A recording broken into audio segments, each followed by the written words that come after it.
Sebelum ini di mana kita diskusi tentang isi kepala seseorang yang dilanjutkan dengan membahas tentang manajemen bisnis. Bisnis merupakan isi paling banyak dalam pikiran saya, berkutat di dunia tersebut tanpa tanggalan merah. Karena otak saya terbanyak ya bisnis yang didiskusikan, yang dipikirkan. Misalnya, bagaimana membuat rekening selalu biru dalam pembukuan perusahaan, bagaimana bisa membayar gaji karyawan tepat waktu, bagaimana market share selalu naik, bagaimana peraturan pemerintah bisa sejalan dengan usaha kita, dan banyak lagi semacam itu. Sehubungan dengan bisnis, ada sahabat yang bertanya, bagaimana melakukan restructuring perusahaan? Atau ada yang bertanya, bagaimana mengidentify value pada sebuah proyek? Atau menjawab pertanyaan bagaimana deliver project requirement? Atau menjawab bagaimana melakukan execution pada project? Dan banyak lagi pertanyaan tentang strategi bisnis. Bagi bisnis pemula, pasti bingung mengapa 95% ide tidak pernah naik menjadi inkubator bisnis. Atau mengapa tidak cepat yang bisa jadi monetize, jadi uangnya kenapa sulit? Mengapa hal ini terjadi? Mengapa banyak orang mau menjadi usahawan entrepreneur namun faktanya tetap saja menjadi budak uang?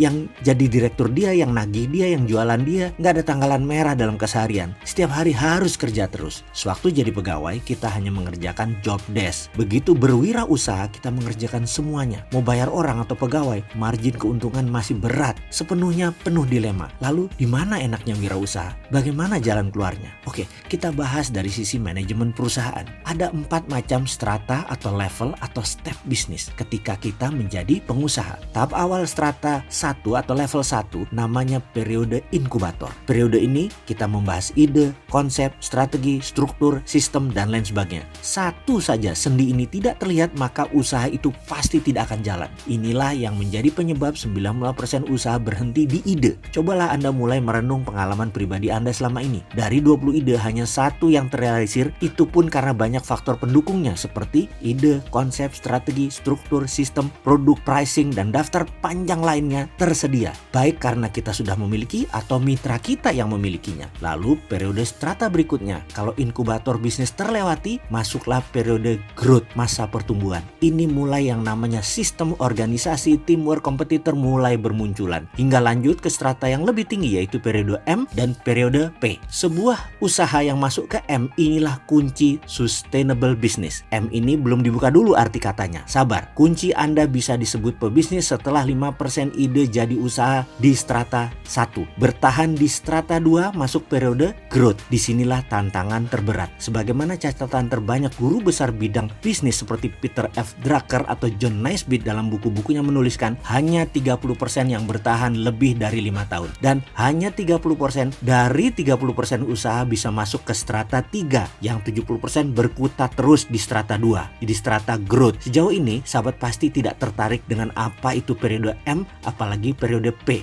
Kenapa? Karena di G, di growth itu kuncinya. Jadi ada baiknya kita fokus di periode inkubator strata 1 dan periode growth strata 2. Di mana banyak sekali pengusaha yang bertanya, saya nggak ada modal, dana kurang. Lalu bagaimana solusi?